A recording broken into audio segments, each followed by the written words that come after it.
हेडो report रज़ा ख़ास के लिए सूबाई वज़ीर सदरियाज़ हुसैन शाह शिराज़ी ज़िले ठटे जी कोहिस्तानी पट्टी में बासर धुरन ऐं कब्ज़ागिरनि पारां कयल गैर क़ानूनी कब्ज़नि तोड़े जाली ख़तनि ख़िलाफ़ तहरीक वठंदे मक़ामी कोहिस्तान वासियुनि खे ख़तरी कराई आहे त संदनि समूरनि क़दीमी ॻोठनि खे पको कराए खेनि बुनियादी हक़ ऐं सहूलियतूं ॾियारण सां गॾु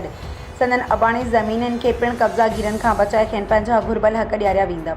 हिन अहिड़ियूं ॻाल्हियूं ठटे में साफ़ियुनि सां ॻाल्हाईंदे कयूं। सूबाई वज़ीर सदरियाज़ हुसैन शाह शिराज़ी चयो त पहिरें मरहले में सिंध असेंबली में कोहिस्तानी जा ॻोठ पक्का करण जे करारदाद पेश करे मंज़ूर कराइण खां पोइ वज़ीर आला सिंध सैयद मुराद अली शाह सां मुलाक़ात करे कोहिस्तान जे समूरनि ॻोठनि खे पको करण जे लाइ सीनियर मेंबर ऑफ रिवेन्यू ॾांहुं लेटर कढाए छॾियो आहे, जंहिं बाद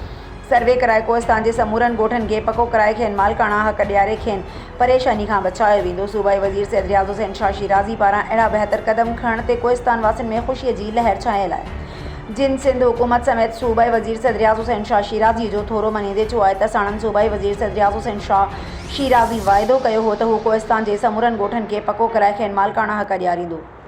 जंहिं ते हू अमल पहिरां थी ॻोठ पका कराइण वारे कम जी काग़ज़ी कार्रवाई अमल खे तेज़ कराए छॾियो आहे, जंहिं करे खेनि उमेद आहे त संदनि ॻोठ जल्द पका थी वेंदा।